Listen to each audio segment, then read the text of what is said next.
Well, welcome to this episode of the Lownie Report with Norman Baker, a former Liberal MP and a long-time scourge, really, of the royal family in terms of their expenses. He and I have worked a lot over the years asking FOIs, and he's written several books raising questions about royal finances. The most recent is this book, Royal Mint National Debt, which I recommend. Perhaps to start, Norman, you could say a little bit about why you've decided to do a new edition and how much the monarchy costs and how it's funded at the moment.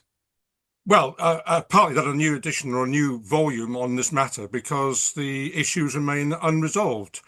We still have a monarchy which is grotesquely overpaid by the public purse, and it's got significantly worse since 2011 when George Osborne changed the financial arrangements. Statistically, I don't want to give you too many facts and figures, but I mean, 7.9 million was the civil list in 2011, the last year of the civil list, which was replaced by the sovereign grant. The sovereign grant this year is 132.1 million. That's grotesque. You don't have to be a Republican to think that's a grotesque increase in funding from the public purse over that period of time. And as I go through in my book, that's only one aspect of royal finances which need to be looked at. There are lots of other income streams which are questionable and dubious in many ways. So that acceleration of money for the public from the public purse is one reason why I wanted to write this book. The second, of course, is we now have a new monarch in Charles, who had the opportunity, and I say had in the past tense because he hadn't done it, to reform the monarchy and to move it into the 21st century in a way that other European monarchies sit. And he hasn't done so. So the challenge now is to expose what's happening with the royal finances and to try to make sure if Charles won't do anything about it, William will when he comes to the throne. And that sort of naturally brings us on to how the British monarchy compares in terms of cost with the other monarchies, because you do have a chart there. I mean, you say it's not completely consistent in terms of what's covered, but it does seem to be the British monarchy costs a lot more. I mean, at one point you quote a figure of 500 million. Yes. Well, I mean, the next nearest is a Dutch royal family, which comes in under 50 million. So you're looking at a figure 10 times that of other European monarchies at best. And if you look at for example, the Danish monarchy, they complain about their monarchy and it costs an absolute tiny fraction of what our monarchy costs. Now, the palace, of course, which has got experts in spin over the years, will tell you the royal family costs a cup of coffee or some other nonsense like that per person per year. It's simply not true. And in any case, they only ever take account of the sovereign grant. They don't take account of the other income streams which are significant for the royal family. For example, the tax exemptions, which nobody else in the country benefits from. The monies for the Duchy of Cornwall and Duchy of Lancaster, which give a £25 million income stream to respectively Charles and William, from land assets, which I believe are public assets, and the money ought to go to the Treasury. It's only a matter of historical accident that they remain with the royal family in terms of income. You look at the other income streams which they have from extorting some of their tenants on the Duchy of Cornwall, Duchy of Lancaster, and outrageous rents they charge.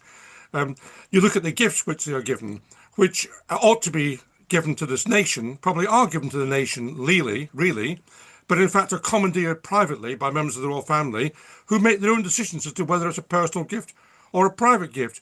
That is corruption. Can you imagine an MP or a councillor, remember the House of Lords, receiving a gift from an overseas country and saying, well, I think I quite fancy that, I'll keep it? No, they have to declare it quite properly and in fact surrender it to the ministers if it's over a certain amount of money. Those rules don't apply to the royal family. We have the Nolan Principles, which were introduced in the 1990s by John Major after various scandals in public finances at the time.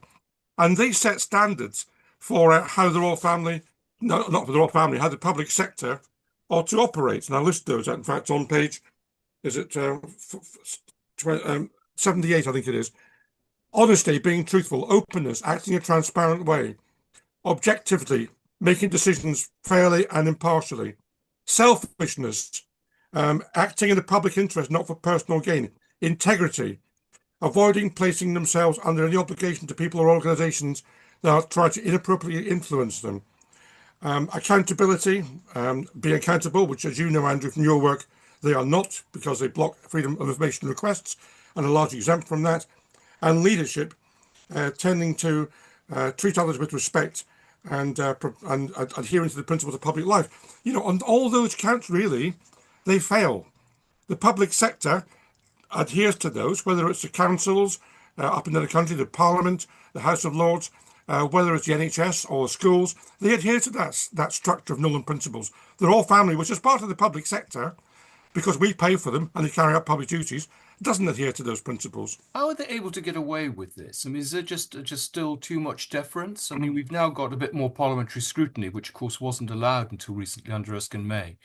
But how are they able to get away with all this? And could, for example, Prince Andrew, be charged under basically failure to support those Nolan principles? I think he should, and I think he could, and I think it's malfeasance in public office in terms of what he's done. But he's not alone. I mean, your book, of course, went through Andrew in great detail, and congratulations on your book. But actually, Andrew is not an aberration.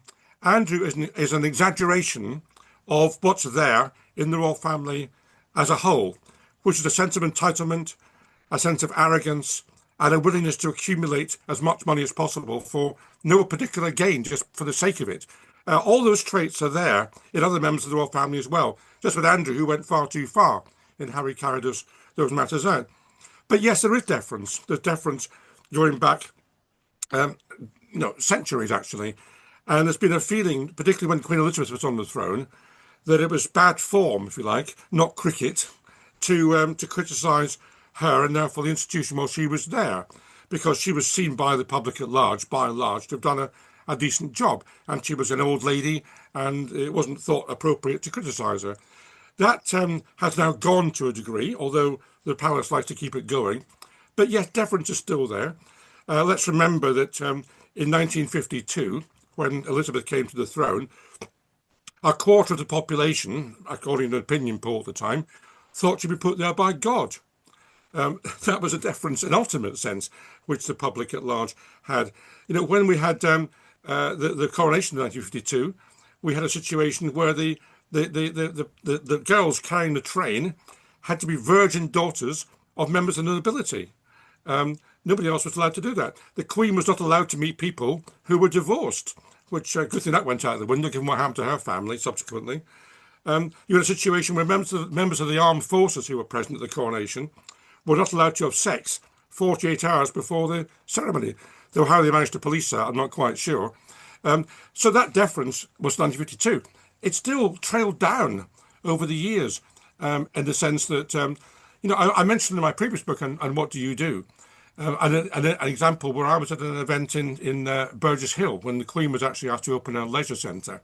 Not the most exciting thing in her diary, no doubt, but she was actually rather rude to people. She came along, she didn't look at the audience. She pulled the string on the plaque, wandered off without saying a single word or looking at anybody. And that was reported, of course, in great congratulatory terms by the local press. Anyone else who would have done that, an MP or whatever, would have been castigated in the local press for that behaviour. Now, they never are. It's almost like a theatre review that's written in advance, which says how wonderful the play was, irrespective of whether it was or not. So the deference is there, without a doubt. Then you've got the fact that the royal family resorts to legal action quite frequently to try and stop people finding things out. The example when Charles was photographed by a member of the public at Sandringham shooting. And of course, the royal family loves shooting, but they don't like to publicise that because it's not in favour with the public at large. The public at large don't like that attitude towards animals. So this member of the public photographed Charles shooting, and he immediately complained to the police.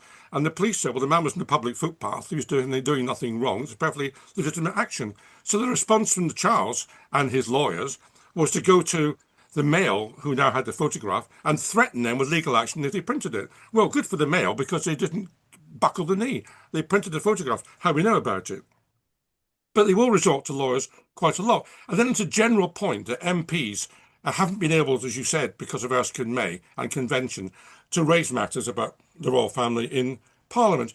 I was the only MP in 18 years in my time in Parliament to raise a debate on royal finances. And the only way I could do so was to link it back to an obscure 1993 Treasury paper. Otherwise, you get stopped by the officials in the House from raising these matters. So it's very difficult. And MPs generally take the view that, we don't really like what's going on, but it's not the most important thing in our lives. The most important thing is the economy or whatever it happens to be. And it's kind of 95th on the list of priorities. So no one does much about it. But at the very least, at any one time, 25% of the population declares itself Republican. That's at the low ebb. It can go up to 45%, depending on what the situation is. That's the area of republicanism, if you like, at any one time in the public at large. Well, 25% of MPs is about 170 MPs. You tell me five who are openly Republican, because I can't think of any. Do you think things are changing? That I mean, there's a sea change, perhaps shaped by social media and the public. The media are slightly more sort of questioning, and Parliament is a little bit more prepared to ask questions. We've now got the Public Accounts Committee looking at Crown Estates. I mean, do you think things have changed, or is this all window dressing?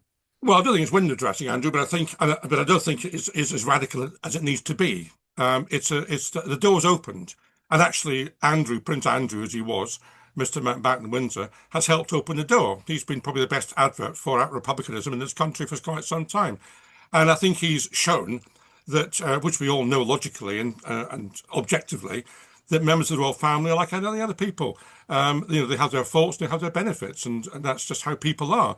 And this idea that the royal family is perfection personified, which is how they like to present themselves, has been shattered by Andrew. But not just by Andrew, but for example, there was a wonderful Channel 4 documentary last year, which demonstrated the mercenary approach of the Duchy of Cornwall, Duchy of Lancaster, towards charities, towards the army and everybody else, charging extortionate rents, £1 million a year, I think it was, for the NHS to have an empty warehouse in southeast London to store its ambulances. The Navy being charged to dock ships against the quayside, which they happen to be in Duchy ownership, and soldiers who are there to defend king and country being charged to yomp across Dartmoor because Dartmoor happens to be part of the Duchy of Cornwall. These are outrageous situations. So and those have been exposed. And I think the public at large who saw that documentary said this is not right. And there are questions to be asked. What's very encouraging for me is that people are now asking questions about royal finances. It's no longer just about Andrew. It's no longer about individuals who have made individual errors or divorces here and there. It's now about the institution itself and how it approaches money. And that's where I think the royal family is most vulnerable, and rightly so. Yes, well, accountability and privilege. And actually, you make the point, though, that's rather depressing that William, who is seen to be a modernizer, actually is far more secretive in many ways than his father. I mean, they're not, they say they're voluntarily paying tax, for example, on some of their income, but they won't say how much they're paying or if they're actually doing so. And I think you made the point that, I mean, he seems to be very micromanaging the Duchy of Cornwall. Perhaps doing rather less public duties than his father would like. That's exactly right. And the fact is that William carried out fewer public engagements, which is what we can measure them by, last year by some distance than his father did. And his father, of course, bless him, was suffering from cancer throughout that year. And it was far less than Princess Anne, who's the most active member of the royal family in terms of carrying out engagements. William, I think, from memory, carried out 166. Now, the spin was, well, he's got Kate at home and she's not been well with cancer. Well, yes, except that, as you say, he spent a great deal of time micromanaging the Duchy of Cornwall on the phone non-stop over the weekend, talking to officials, trying to maximise his profits. That's what he was doing. And if you look at who he's appointed to the Duchy of Cornwall board, these are not altruistic people who are there to make the lives of Duchy residents any better. These are investment bankers. These are property developers. It's quite clear what they're for, and it's to drive up the profits of the Duchy of Cornwall for his benefit. Can you tell us a little bit about, I mean, what reforms you would like to see? Yes, I list at the back of my book 25 recommendations for the royal family and Parliament to take forward, and no doubt they'll be not welcome by members of the royal family if they bother to read them. But the fact is that it would be in their interest to take these matters forward, because a tree that doesn't bend will break. And the recommendations are ones which move the royal family and the monarchy into a position which is similar to that of other monarchies in Europe, which, if you want to argue from a monarchical perspective, is the best way to guarantee the perpetuity of the monarchy, in my view. So they'd be sensible to look at these recommendations. I don't think they will, but I think they should do. One of them is, for example, that the sovereign grant needs to be replaced with something more appropriate, almost going back to the civil list, because the sovereign grant at the moment is a ludicrous situation introduced by George Osborne, whereby the money for the royal family from the public purse is linked to the profits of the Crown estate. Now, people are hoodwinked by this. And they say, oh, well, Charles is only taking 12% of the Crown estate and, 88% go to the Treasury. Isn't that generous? No, it isn't, because the Crown estate's a public body. It's been a public body since 1760 as party arrangements whereby money was given to the royal family in terms of in exchange for a surrender of the royal lands, the crown lands. So until 2011, 100% of that money went to the treasury. So it's not at all generous to say 88% is being kept or handed over by Charles, and that is important because the sovereign, the Crown Estate, this public body, is doing very, very well in terms of its profits. It's doing very well, not least of all because it controls the seabeds where all the wind farms are going up around Britain. And Britain is probably having more wind farms offshore than anybody else in the world, I think, at the moment. Particularly the Americans have cancelled theirs in the last couple of days. And if you look at that, that's a gigantic income stream for the Crown Estate, which means that the profits every year have been rocketing. And if you give a percentage of that to the royal family, then obviously their income rockets as well. So that's got to be changed. There's no logic at all in linking the money for the royal family to the income from a public body. You may as well link it to Tesco's profits. There's no other logic to it than that. So that needs to be changed. There should be a civil list drawn up which identifies what needs to be provided to Charles and Camilla, to William and Kate, and their children to carry out royal duties, which is similar to what happens in other European monarchies. And the rest of them can go and get a job. Why don't they get a job like anybody else? And I mean, you've also talked about, for example, paying corporation tax and capital gains tax and all these, and royal wills being unsealed, a royal register like the parliamentary register, though whether that they would obey that. Because I think you made the point that often they're paid through gifts. It's one of the things I found with my Andrew research, Yes. that they're paid in gifts and then they sort of fence them. And we saw this with Michael Fawcett too, Fawcett. didn't we, with King Charles? Yes. Well, that's exactly right. Look, I mean, my argument is that the same rules should apply to them in terms of taxation as apply to anybody else. I don't see why it should be exempt from any other rules. And indeed, again, that's similar to what happens in most of the European monarchies. Why shouldn't inheritance tax have been paid on the Queen's estate when she died? Why should Charles pay no inheritance? One of the richest people in the country, probably worth 1.8 billion, Charles, at least, if not more. I think it's probably more than that, actually. But 1.8 billion is what The Guardian and Channel 5 have both independently come up with. Why should he pay no inheritance tax on what he's inherited from the Queen? And let's be clear, Andy, we're not talking about the state assets, not talking about Buckingham Palace and so on. We're talking about the strings of racehorses, the jewellery worth over £500 million, the £100 million stamp collection, the Fabergé eggs. Why is no money paid on that? No tax paid on that? Well, you So, make the point, sorry to interrupt, but I mean, you make the point again, trying to divide what's theirs and what is state. And I think one of the problems is with the National Art Collection, isn't it, that you want them to reform. Can you tell us a little bit about that? yeah, the Royal Collection, and there's a Royal Collection Trust, which is now established, which receives money, and it receives money from the income stream from visitors to Buckingham Palace and other royal palaces. And St James's Palace is being added to that list, so the money for the Royal Collection will only go up rather than down. And that was established in 1993 because in 1993 there was a Windsor fire. And one minister at the time suggested, well, the public would be very happy to pay for the refurbishment of Windsor Castle, Your Majesty. And the public wasn't happy to pay for that, made its view very clear. So in order to get over that particular hump, it was decided to establish a Royal Collection Trust and charge for entry to Buckingham Palace for the first time. And the money would then go off to pay for Windsor to be refurbished, which indeed worked quite well. And I think that's quite a good system. Except that by 1999, Windsor had been refurbished and the money was still coming in. And here's the irony, of course. The Queen decided, or her palace officials did, her flunkies, that the money coming in was, quote, private money, unquote. So we pay for the refurbishment of Buckingham Palace, £365 million, all bells and whistles, gold-plated refurbishment, and they keep the money from the ticket sales. And that money goes towards the Royal Collection. The Royal Collection, therefore, is a curious body. It comprises pieces of art which have been collected over centuries by monarchs on behalf of the nation. But it also includes, apparently, private matters, and some of these Fabergé eggs and so on I talked about are in the Royal Collection, which are deemed to be private personal possessions. And the Royal Collection Trust confirmed to me that the inheritance from the Queen, of those sorts of matters, was in fact a personal inheritance. Now, they say they can't distinguish between what's private and public, or at least they won't tell us what's private and what's public. And yet, Gordon Brown told me in 2000 in a parliamentary answer that there was a list separating out what was public and what was private. We need to know that. We need to know what is in each list. They don't even tell us what's in the public list. So here's this Royal Collection Trust maintained on behalf of the nation, and we're not allowed to know what's in it. They'll tell us bits and pieces. They won't tell us the whole list. So we need a list of everything they hold published.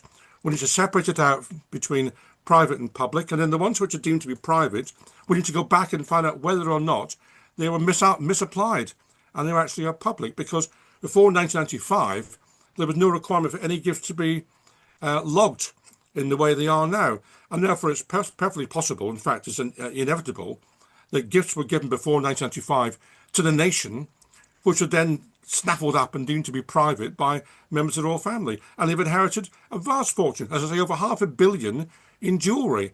I mean, where's that all come from? And I mean, we have the same problem with the Royal Archives, again, the division between what are private family archives and what should be in the National Archives. And you're Yes. suggesting that most of that material should go. But the problem is, how do you police these things? How do you police a royal register? We already have a royal gifts register, which we know is not being adhered to because the materials, gifts are appearing, they're wearing jewelry that no one seems to know about. So how does one enforce this? Well, there needs to be an independent element in this, which determines when gifts are given whether they are public or whether they are personal. There needs to be an independent person to do that, or an independent body to do that. But also, as you will know very well from your sterling work, part of the answer to this is proper freedom of information, so we can find out what's happening. And whereas the Freedom of Information Act has been widened since it came in 2000, for example, bodies like Network Rail are now included, they weren't originally, in only one respect had it gone backwards, and that's with the royal family, who have exempted themselves largely from the Act, particularly after Charles's so-called spider letters were published by The Guardian, which showed that Charles, as Prince of Wales, was inappropriately lobbying government ministers on matters of policy, which was none of his business, and entirely unconstitutional to do so.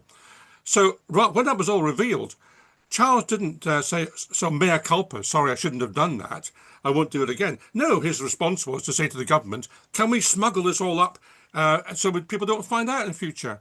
And the exemptions the royal family had were extended at that point. So it's almost now impossible to find out what they're doing. There's an absolute blanket exemption, as you will know, for Charles and William from the Freedom of Information Act. Well, that needs to be changed. The Freedom of Information Act applies across the public sector, and it should include the public sector bit, which is the royal family and the monarchy. I was given the assurance when the Act came in by Labour ministers in 2002, 2003, that would apply to the royal family equally. It's not applying to the royal family. If it did, then we'd find out more what's going on, and that would help to curtail some of the abuses which are presently taking place.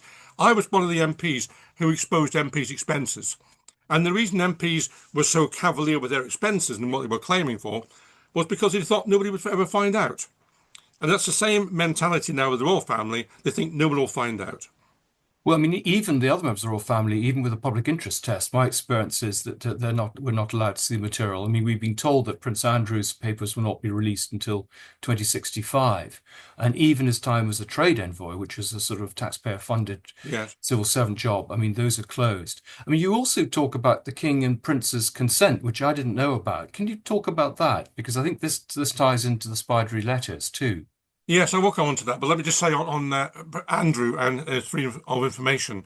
There's a doubt, of course, been expressed as to whether or not he was at this nightclub or whether he was at Pizza Express in Woking on that fateful night back in the early part of the century, with Virginia Giuffre or otherwise. Well, the way to find that out, very simply, and I've asked a question, is for the Metropolitan Police to say where he was, because he had a duty, he had a detail with him to protect him at that particular time. They will have their records as to where the police were. All he has to do, all Andrew has to do, is to ask the police to release the records and prove where he was. but the police won't tell us where he was, even though it's 20 odd years ago, and they refused a freedom of information request from me to do so. So, Well, they said national security to me, and then they said they yeah, destroyed all the records. yeah, it's absolutely ludicrous. Anyway, on kings and princes' consent, this is another abuse which they benefit from, which is the ability of the royal family to demand early intervention in projected legislation where it affects their private interests, not their public duties, but their private interests. And they've been exempted from swathes of legislation over the years because they've objected. And the way it works is there's a phone call from the cabinet office to and this is a phone call, so it's not in writing, to the relevant contact at the palace and say we're thinking of bringing this bill in, which will do A, B, and C. And there's an opportunity then for the palace to come back informally on the phone and say no, we don't like that. We want to exempt it from D, E, and F. And that's when the legislation is then changed. It's then sent formally to the palace in its new form, and the palace comes back and says, yes, we're happy with this. So they can say that we've never objected or never changed anything which we've put to us. Well, they haven't formally, but they've dealt with it informally in advance. And as I said, there's numerous examples over the years where they've used it to benefit themselves. I sat on the Animal Welfare Bill back in 2006 when I was an MP, and I was astonished to find at that point there was an exemption from the parts of legislation which would allow the RSPCA to enter private land where they suspected that an abuse of animals was taking place. And there's an exemption written in to exclude Sandringham and Balmoral and other royal private residences. Now, I'm not suggesting the royal family was going around misbehaving and abusing animals, but why were they exempted? Why? What was the genuine explanation for that? How can that be justified? And you apply that right across the board over decades. And I think the Guardian put together hundreds of examples where these exemptions have taken place. That's, King's consent is one thing, which I don't agree with. But even worse is the Prince of Wales consent. Legally, he is not the monarch. He is an ordinary citizen. That's his legal position. How can an ordinary citizen be exempt from the law? Well, they hide behind security a lot, don't they? And I think, again, one of the concerns is how much security is costing and who's getting security. We know, for example, that the York daughters were getting police protection on their year off when there was no risk to them. It was all about status. I mean, is that something, again, that could be looked at? Because I think the sums there are an astronomical 200 million. Yes, 200 million is the latest estimate, and that's based on information which was released about 10 years ago, and you apply inflation to that to get to that sort of figure. There's no suggestion it's actually gone down. If anything, it's probably gone up because of the genuine threat which may exist from terrorism. No one's suggesting the royal family shouldn't be subject to protection where there's a genuine threat. And clearly, if you're the King or the Prince of Wales, then you are a legitimate target, I suppose, for people who are a bit bonkers. So they need to be protected from that. But, do we need to protect members of the royal family who no one's ever heard of, who live in grace and favour houses on the Windsor Great Park estate and have a very nice life and pay a minimal rent, thank you very much, and for whom the protection is indeed a status symbol. And in fact, to some degree, you can argue that the less important the royal is, the more they value their protection, because it gives them something to shout about. It used to be the case that Prince Philip used to wander around in a taxi around London on his own without protection. What he was doing in the taxi, another matter, of course, but that's what he used to do. Uh, Princess Anne was wandering around, and in fact, without the same protection. And Andrew, of course, has demanded protection, as you say, for his daughters and excessively for himself. And in fact, one of the reasons he's gone in some financial trouble, I think, at his present occupation, is because there's about a £3 million a year security bill to pay for Royal Lodge, because he insists on all this nonsense security with this building that is far too large for him and Fergie to rattle around in. But so it has been a status symbol. It needs to be cut back, and there's no reason why there shouldn't be significant reductions. Of course, there should be an ongoing assessment in any particular case. If someone is identified as a threat, that's a different matter. But automatic protection just because someone's got HRH in front of them is a nonsensical situation. I mean, also, grace and favour homes have now come under some sort of scrutiny. And that's the same sort of argument, isn't it, about status? Yes, indeed. We've now got the Public Accounts Committee, as you say, looking into the Crown Estate, which is where the Grace and Favour properties come from, and long overdue that is. And I got an answer from the Crown Estate to say there are 52 properties which the King has simply demanded, or the Queen before him has demanded, be handed over. And I think one of the reasons why Andrew and Edward have got such advantageous deals on their rent is because the King or Queen could have simply demanded from the Crown Estate the building be handed over. So the Crown Estate, in order to exact any sort of rent at all, has had its hands tied behind its back and basically had the terms dictated to them as to what will be paid. And that's why there's such generous terms. And the idea that the King should be able to demand from the public body, the Crown Estate, access to any particular property, and then for them, the Crown Estate, to wash its hands of it, and for the King to determine what rent of anything is paid, is clearly corrupt. It's not appropriate in this day and age for that to occur. This is medieval. Well, I mean, you talk also about the Warrant Holders Association, and that seems pretty corrupt, the way that's run and organized, and the way that and the way that people, for example, do free work for the royals and then seem to get some benefits from that doing that. Yes, I mean the warrants. There's a chapter called "Warranted" in my book, which looks into the issue of warrants in some detail. And again the idea that the state, as it were, through the royal family, if you like, should welcome and reward by public acclamation those companies doing the right thing for the country seems to me to be uncontroversial. But that's not how the system operates. It operates as a kind of personal fiefdom where the members of the royal family say, well, I quite like Burberry, so we're going to give Burberry a royal warrant, or I quite like Cadbury's chocolate or something, I'll give them a royal warrant. It's all based on personal likes. And there's no other criteria. We don't know the criteria are that are applied. We know there's an environmental criteria, which Charles introduced when he was Prince of Wales, which I support. But we don't know any other criteria which apply at all. What we do know is increasingly we're now giving warrants, or they're giving warrants out to companies who are based overseas, who used to be in this, like Bendix, who used to be in this country, have now moved their operations overseas, but continue to have a warrant. And I think that no warrant should be given to an operation which is based overseas. We should be using the system, if we use it at all, to support British industry and British businesses, not foreign businesses, which is what they're now doing in competition with British businesses. So the system is opaque, like so much of the royal family's material is. We don't know what the criteria are to award these. We don't know what the criteria are to take them away. But it does look as though it's just down to personal choice. And indeed, of course, as you say, there are gifts which are given by the warrant holders to the members of the royal family, whether it's toothpaste or anything else, in order to say thank you for the warrant. Well, how much of that is given? There's no record of what's given. There's no record of its value. And there's no record of an independent assessment as to whether or not the allocation of gifts from warrant holders has in any way been related to the allocation of the warrant itself. I mean, the royal family, have made some concessions. I mean, they're distancing themselves from Andrew. I mean, two questions. One is, do you think that they voluntarily will make any of the changes that you've suggested? And do you think also that, I mean, given there is an appetite which you demonstrate for Andrew to be held account, whether the law enforcement agencies will actually do anything? Well, the law enforcement agencies have done nothing very much so far, have they? In a whole range of issues, whether it's related to Andrew, a lot of it is related to Andrew, but not always related to Andrew. There was an issue, for example, where Harry was implicated in shooting a protected bird species, which is a criminal offence with a custodial sentence attached to it. Just as one example, there's an example of when you had Prince Philip causing car accidents and never being prosecuted for that. The Queen driving without a seatbelt, whatever it happens to be. That's very minor, of course, but these are all adding up. When was the last time any member of the royal family was subject to any criminal charge or even investigation or even interview on some of these matters? They appear to be above the law.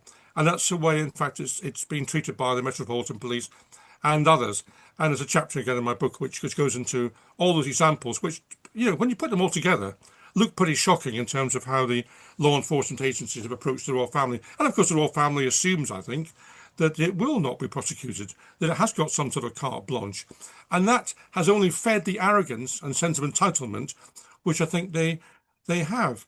Whether they do anything about Andrew or not, I don't know. But I mean, if you go back to the Virginia Giuffre allegations, At the time they were first made, the policy of the Metropolitan Police, rightly or wrongly, the policy was to believe the victim. That was their policy in 2015, 2016.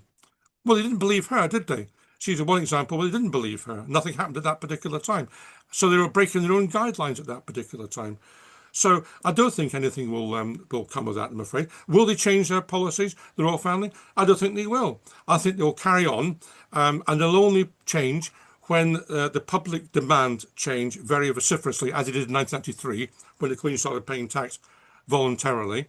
And if they can weasel out of it, they'll weasel out of it, because that's what the practice has been over many, many years.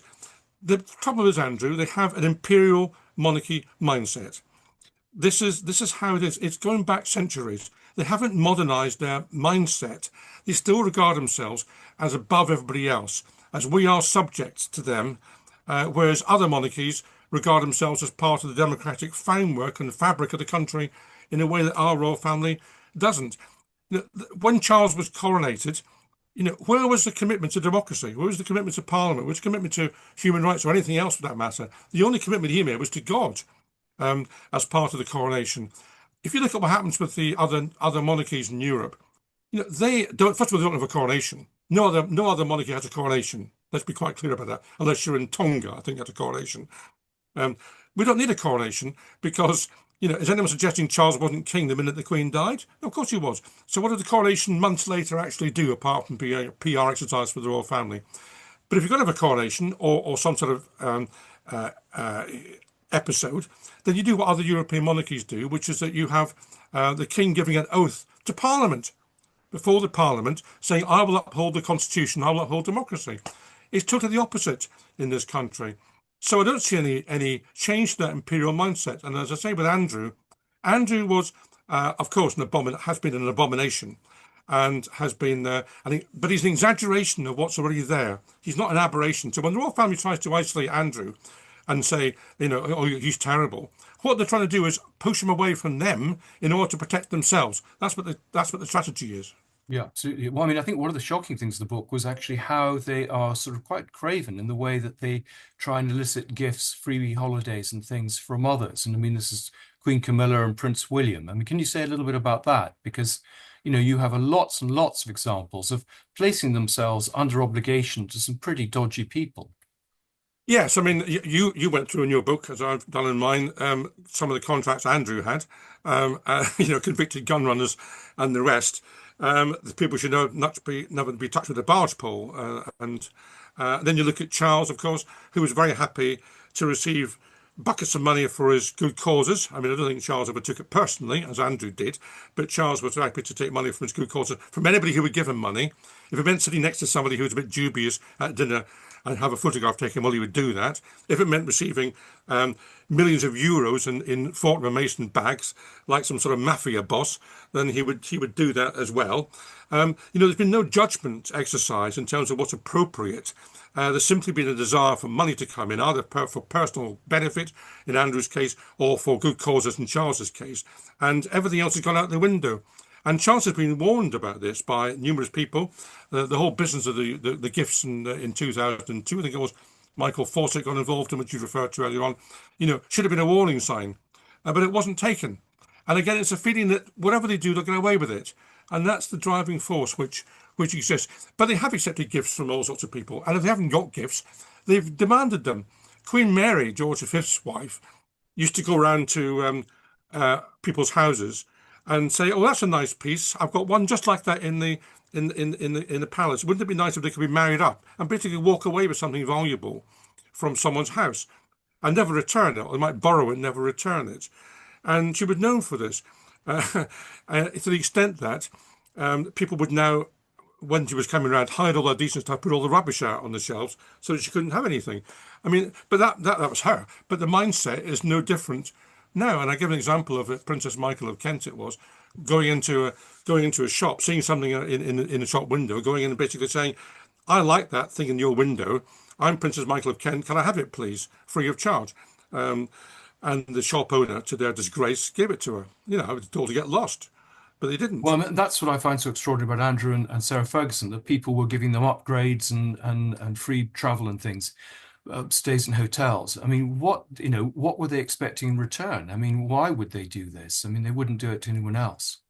Well, I don't know. I think that's a matter of psychology and the human condition, to be honest with you. I mean, why would you give someone who's got a lot of money anyway something which disadvantages you without any obvious return? Just so you can say, well, I gave Prince Andrew an upgrade. I mean, is that really worth it? No, I mean, I think it's part of the sickness in society, I think, that we still feel we have to give money and gifts upwards to the royal family when actually perhaps we should be giving gifts sideways or downwards to people who actually need something. Well, I mean, I think, William has a pretty good press, but actually what you're showing is that he's pretty adept at getting free holidays off people, whether it's Mystique or elsewhere, which is never really covered in the press. I mean, he's kind of we're not allowed to touch him, are we? He was known originally as, by the Mail, I think, as the king of the freebie holidays. But then they decided that their target was Harry and Meghan rather than William and Kate. And it's been a deliberate policy, I think, across the press generally, to have heroes and villains. There always are heroes and villains in the press, and the heroes at the moment are William and Kate because the villains are Harry and Meghan, and that's how they structure it. I mean, it's the same back in the 1990s with Diana and Fergie and so on. I mean, that's how they always operate. So I'm not surprised that it's hands off William and Kate. But what I do know is that William is very abrupt and quite rude with the press, um, partly because of the way his mother was treated, perhaps. But he's abrasive with them. And that's been noted. All these things will be written down by the press. They won't forget about them. And at some point in the future, they'll be referring to that. So I think he's playing a dangerous game by being that arrogant towards the press. And it will come back. It will rebound at him on due course. But at the moment, he's getting a fair press.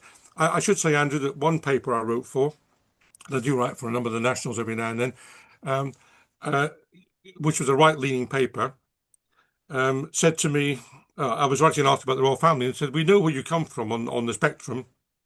You can say what you like, but leave William and Kate out of it. That was the only instruction I had about the article I was writing. So Gosh. that's where they are, the press at Well, the I mean, moment. I've had the same thing, funny enough, appearing on television programs. There's certain people you can't talk about, Yeah. and they're certainly one. I mean, how do we bring transparency? Because I mean, the National Audit Office was brought in at one point, but even they felt they were operating under certain restrictions. Well, I've been in touch with the National Audit Office quite a lot, and they've been helpful. They reply as fully as possible. They reply quite quickly. They engage. I've had meetings with the top guys at the NAO, but I think they feel their hands are tied to some degree, and they're allowed to look at, I think, policy, but not detail or some other definition, which is rather difficult to define, and therefore they can't get into things like royal travel. They can only, they can't assess. The royal travel was one matter I put to them because the amount of helicopter use is outrageous and at vast cost. And by the way, the spin this last year was isn't the royal family being careful by getting rid of the royal train? No, they're not, because they bought two more helicopters instead of the royal train, which are going to cost far more than the royal train. We didn't hear that from the PR, but that was the reality of what that settlement was. But the National Audit Office tells me they can't look into whether it's right to have helicopters or not. They can only look into whether or not the bill was correctly paid or whether they overcharged for the helicopters. They can't look at whether the helicopters were wrong in the first place. So they are limited in what they can do. And clearly that needs to be changed. But it does come down to freedom of information. But it comes down to MPs actually having a bit more backbone and doing something about this. They've taken on things like the post office scandal, quite rightly. When are they going to take over the royal family scandal?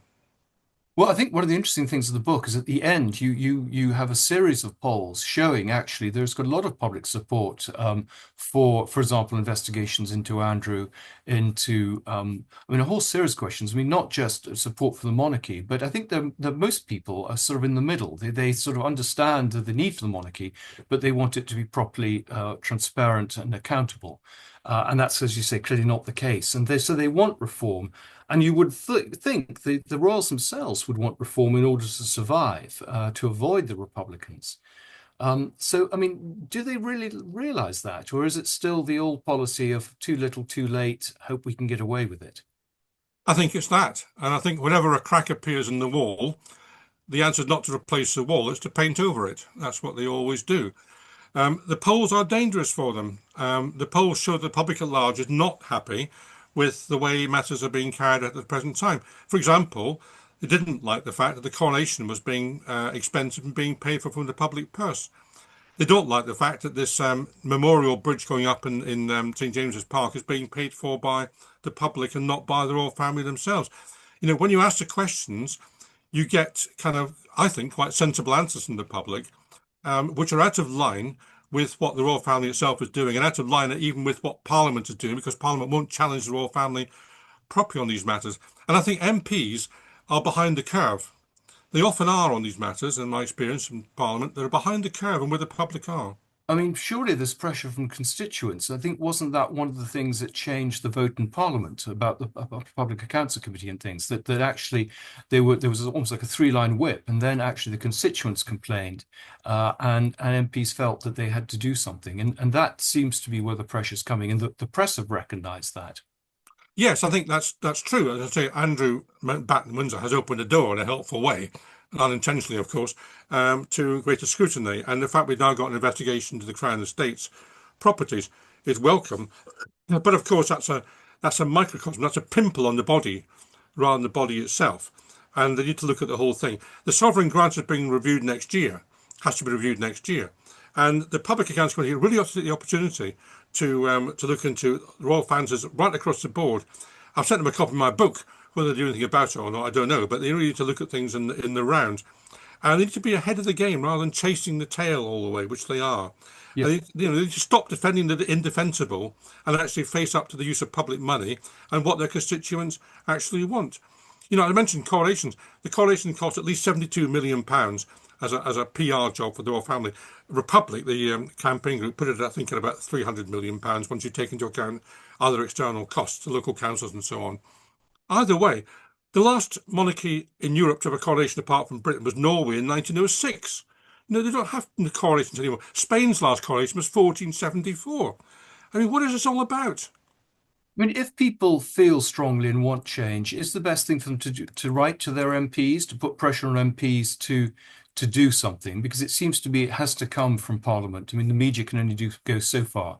And it seems to me there's still this problem of patronage that, people like George Osborne and a limited number of parliamentarians can decide quite important issues like the sovereign grant, or what I think you want to call the Royal Duty Support Grant. Mm.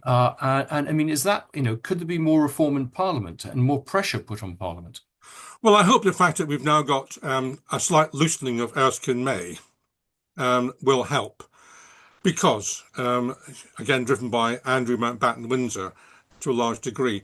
But you've now got a situation where people are able to criticise him in Parliament, where there is now an inquiry by the Public Accounts Committee, albeit on a very narrow focus. And people ought to take the opportunity to go further. But, when I speak to MPs, and I do speak to MPs, they don't want to do anything about it. They'll agree with you privately, but they won't do anything about it publicly. That's a great frustration for me. I can tell you that he's no longer with us, sadly. But Charles Kennedy, when he was Lib Dem leader, and he was made Lib Dem leader, went to the palace to be made a member of the Privy Council, and he came back from the palace and saw me. He said, I can see why people are Republicans."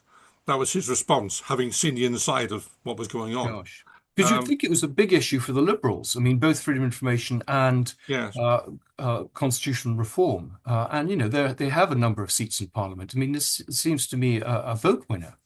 Well, I agree, and I'm disappointed, to be honest with you. My party isn't doing more on this issue. But again, I come back to the point I made, which is that people regard it as slightly dangerous to do something about this, and also not top of the priority list.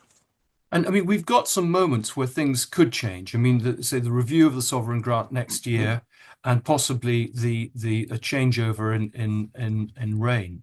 I mean, are those the two most likely points? Would you think that actually the Public Accounts Committee, having looked at Crown Estates, will begin to widen their brief, and there will be a snowballing of sort of change that in the way we've seen with Andrew Mountbatten Windsor, that people sort of, as you and with books like yours, suddenly making people aware of just how sort of old-fashioned that it's not fit for purpose, really, the monarchy as it stands. I think the Public Accounts Committee is the biggest hope, to be honest with you, because it's a legitimate body which is designed to examine public finance by definition. And I think, therefore, no one can query the fact or criticise them for doing so. They could criticise for not doing so, in fact, but not the other way around. And I think once you get their teeth into something, they may well not let go. So they are the best hope. And I think it's more likely than the individual MPs standing up and making a fuss, or party leaders standing up and making a fuss. The Public Accounts Committee, like any committee, operates on a cross-party basis.